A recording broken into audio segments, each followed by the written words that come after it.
이 시간 하나님께서 우리에게 주시는 말씀은 역대하 25장 14절에서 28절까지의 말씀입니다. 이 시간 하나님의 말씀을 교독하도록 하겠습니다. 제가 먼저 읽겠습니다. 아마샤가 에돔 사람들을 죽이고 돌아올 때에 세일 자손의 신들을 가져와서 자기의 신으로 세우고 그것들 앞에 경배하며 분향한지라. 그러므로 여호와께서 아마샤에게 인도하사 한 선지자를 그에게 보내시니 그가 이르되 그 신들이 자신의 손을 강의 손을 써 등이 구원하지 못하였거늘 왕은 어찌하여 그 신들에게 구하나이까 하며 선지자가 아직 그에게 말할 때에 왕이 그에게 이르되 우리가 너를 왕의 모사로 삼았느냐 그치라 어찌하여 맞으려 하느냐 하니 선지자가 그치며 이르되 왕이 이 일을 행하고 나의 경고를 듣지 아니하니 하나님이 왕을 멸시하기로 작정하신 줄 아노라 하였더라. 유다 왕 아마샤가 선지자고 여호의 손자 여호아스의 아들 이스라엘 왕 요아스에게 사신을 보여 이르되 오라 서로 대면하자니라. 이스라엘 왕 요아스가 유다 왕 아마샤에게 사람을 보내어 이르되 레바논 가시나무가 레바논 백향목에게 전가를 보내어 이르기를 내 딸을 내 아들에게 주어 아내로 삼게 하라 하였더니 레바논 들짐승이 지나가다가 그 가시나무를 짓밟았느니라. 내가 에돔 사람들을 줬다고 그 마음이 교만하여 지금도 하도다. 내 궁에 나 있으라. 어찌하여 화를 자초하여 너와 유다가 함께 망하고자 하느냐 하나 아마샤가 듣지 아니하였으니 이는 하나님께로 말미암은 것이라. 그들이 에돔 신들에게 구하였으므로 그 대적의 손에 넘기려 하심이더라. 이스라엘 왕 요아스가 올라와서 유다 왕 아마샤와 더불어 유다의 베세메스에 대면하였더니 유다가 이스라엘 앞에서 패하여 각기 장막으로 도망한지라. 이스라엘 왕 요아스가 베세메스에서 요아스의 손자 요아스의 아들 왕 아마샤를 사로잡고 예루살렘에 이르러 예루살렘 성전을 문에서부터 성 모퉁이까지 400규빗을 헐고 또 하나님의 전 안에서 오벳에돔이 지키는 모든 금은과 그릇과 왕궁의 재물을 빼앗고 또 사람들을 볼모로 잡아가지고 사마리아로 돌아갔더라. 이스라엘 왕 요아스의 아들 요아스가 죽은 후에도 유다 왕 요아스의 아들 아마샤가 15년간 생존하였더라. 아마샤의 이외의 처음부터 끝까지의 행적은 유다와 이스라엘 열왕기에 기록되지 아니하였느냐. 아마샤가 들어서 여호와를 버리고 그가 라가스로 도망하였더니 만약한 무리가 사람을 라가스로 보내어 그를 거기서 죽이. 다 함께 읽겠습니다. 그의 시체를 맞으시다가 그의 조상들과 함께 유다 성읍에 장사하였더라. 아멘. 오늘의 본문 말씀은 아마샤 왕이 통치했던 기간 중에 후반부에 해당됩니다. 이러한 이 기간은 순종의 삶을 떠나서 우상 숭배를 하게 되어서 파멸에 이르는 과정을 다루고 있는데요. 우리는 누구나 승리와 어떤 성공의 순간을 기다리곤 합니다. 그런데 참 놀랍게도 성경은 승리의 순간이야말로 가장 위험한 순간이라고 우리에게 소개합니다. 그리고 경고를 계속해서 하죠. 오늘 본문에서 등장하고 있는 유다 왕 아마샤의 삶이 그러했습니다. 그는 이 에돔과의 전쟁에서 놀라운 승리를 거두게 되었는데 이 승리는 분명히 하나님의 도우심으로 얻은 승리였습니다. 그런데 아마샤가 자신이 받았던 그 도우심 앞에서 감사하고 겸손해야 했지만 그러지 않고 하나님을 배신하는 선택을 하게 되죠.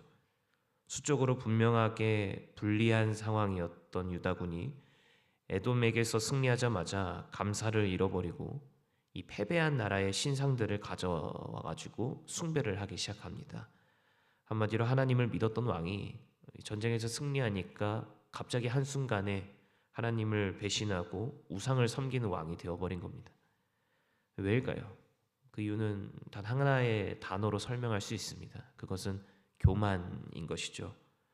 그렇기 때문에 오늘 본문의 말씀은 유다 왕 아마샤가 처음에는 하나님을 의지하고 있었지만 결국 교만으로 무너지게 되는 비극의 이야기인 것입니다. 이 모습은 다윗의 시대에 블레셋이라는 나라가 이스라엘과의 전쟁에서 승리하여서 언약궤를 자신의 나라로 가져왔던 그 이야기를 떠올리게 하는데요. 이 이스라엘을 이겨가지고 언약궤를 가져왔던 바벨론 사람들은 그 언약궤를 자신들의 창고에다가 두고 이제 조롱과 또 비난을 하는데 사용했습니다. 그리고 자신들의 우월감을 나타내기 위해서 그곳에서 전쟁에 승리한 나라의 중요한 물품들을 가져와서 전시해 놨었는데, 블레셋 사람들은 이스라엘에게 승리한 이유로 그 언약궤를 보면서 조롱을 했지만, 아마샤는 그것과는 다르게 자신들이 이겼던 패전국의 신상들을 가져와서 조롱하고 놀리는 것이 아니라 숭배하고 있었던 것입니다. 좀 다른 모습이었던 것이죠. 그러니 하나님이 얼마나 답답했겠습니까? 그래서 한 선지자를 보내어서 책망하시죠. 15절의 말씀에서 하나님은 한 선지자를 통해 이렇게 이야기합니다. 제가 읽겠습니다. 그러므로 여호와께서 아마샤에게 진노하사 한 선지자를 그에게 보내시니 그가 이르되 저 백성의 신들이 그들의 백성을 왕의 손에서 능히 구원하지 못하였거늘 왕은 어찌하여 그 신들에게 구하나이까 하며. 아멘. 지금 한 선지자가 이 아마샤에게 와서 하는 말은요, 자기 백성도 못 구한 신을 왜 찾고 있느냐라는 겁니다. 그런데 아마샤는 이 선지자의 말을 듣지 않고 오히려 분노하기 시작하는데, 그 말씀이 16절에 나타납니다. 제가 읽겠습니다.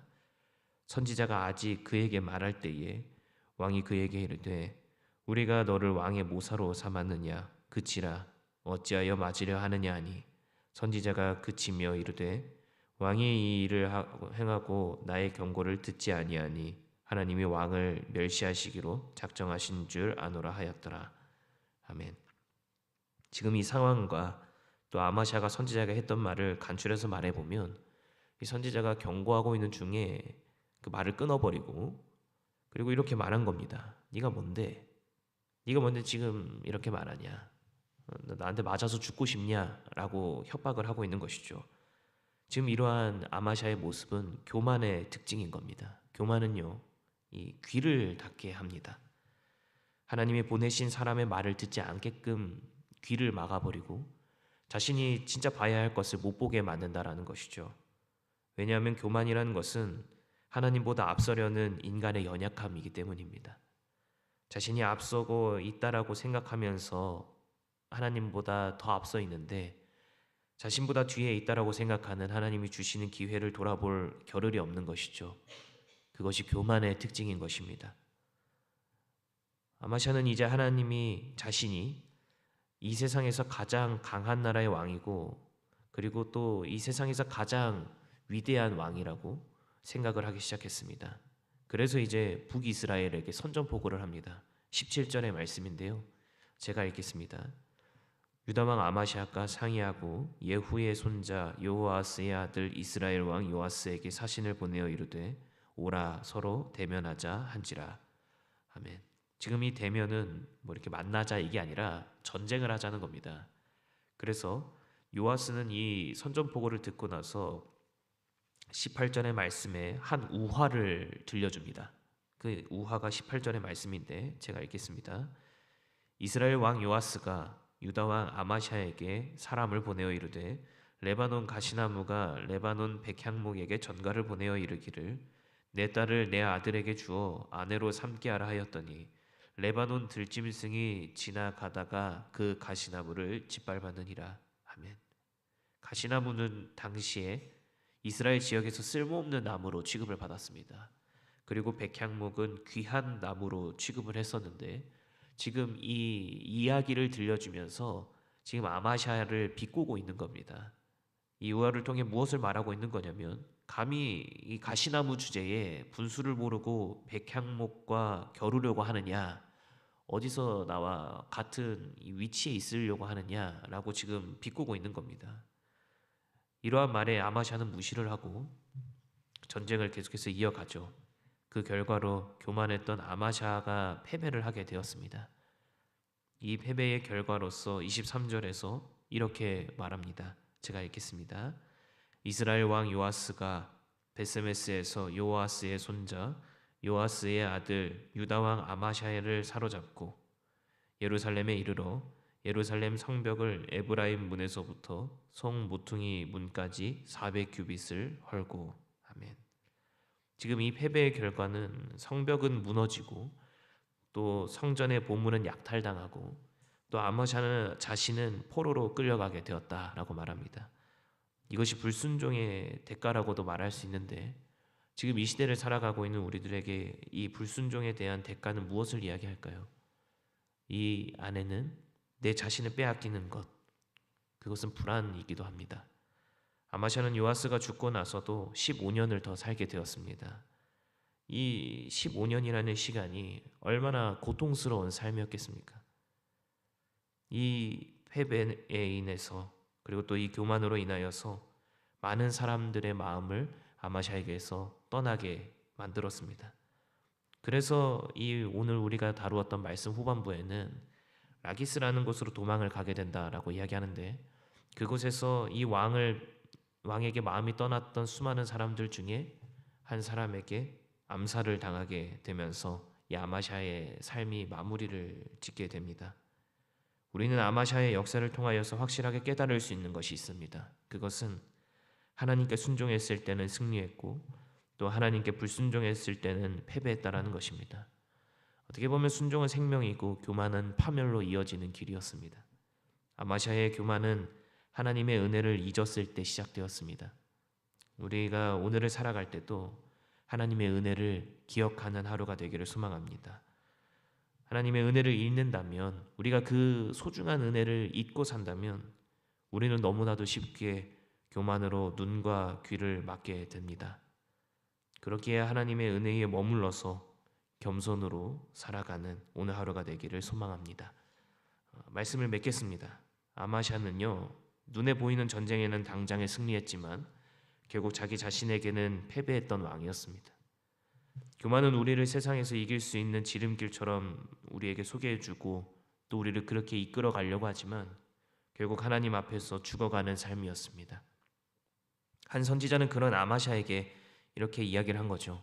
자기 백성을 구원하지도 못한 그것을 왜 찾느냐라고 말입니다. 어쩌면 자만이라는 것, 이 교만이라는 것은 우리를 구원하지 못하는 이 신과 같은 이 아마샤가 하나님을 잠시 두고 하나님을 배신하고 그리고 자신의 욕심과 교만 가운데서 찾았던 그 신들과 같은 것은 아닌가라는 생각을 해봅니다. 그리고 이제 이 말씀은 우리를 향합니다. 우리를 구원하신 하나님만이 우리를 진정한 승리의 근원으로 나아가게 합니다. 우리가 성공하고 승리하고 또 사람들에게 인정받을 때 우리는 너무나도 쉽게 하나님을 잊게 되죠. 내가 잘해서 된 것처럼 느껴질 때가 있습니다. 하지만 그때가 가장 위험한 순간이라는 사실을 우리 모두가 기억하기를 소망합니다. 하나님은 우리가 겸손히 듣기를 원하십니다. 그래서 오늘 우리가 이제 기도하러 나아가실 때 하나님의 말씀에 귀를 기울일 줄 아는 복된 사람이 되기를 소망합니다. 기도하겠습니다. 사랑이 많으신 하나님, 아마샤라는 그 인물을 사용하셔서 이스라엘 백성들과 우리들에게 가르쳐 주셨던 교만과 겸손에 대해서 생각하여 봅니다.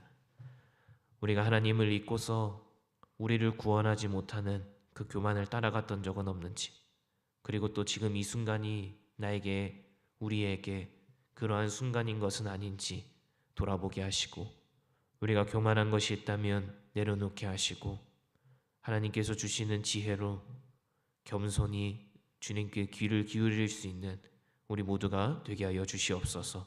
오늘 하루가 하나님의 은혜를 기억하면서 살아갈 수 있는 복된 하루가 되게 하여 주시옵소서. 예수님의 이름으로 기도드렸습니다. 아멘. 우리 시간 말씀을 기억하면서 기도하기를 원합니다. 하나님, 승리의 순간에도 교만하지 않게 하여 주시옵소서. 하나님의 말씀을 들을 수 있는, 하나님의 말씀에 귀를 기울일 수 있는 겸손한 마음을 주시옵시고 순종의 길에서 벗어나지 않게 하여 주시옵소서. 이렇게 기도하시고 두 번째로 기도할 것은 이번 주에 새생명 축제가 있습니다. 우리를 기억하신 하나님을 기억하게 하시고 또 대신자들의 마음이 열리게 하여 주시고 또 주님을 떠났던 주님이 사랑하시는 그 수많은 백성들이 다시 교회로 돌아와서 주님께 예배드릴 수 있는 은혜가 넘치는 시간 되게 해달라고 그 시간을 위하여서 기도하시고 각자 가지고 나오신 기도 제목으로 기도하며 나아가도록 하겠습니다. 함께 기도하겠습니다.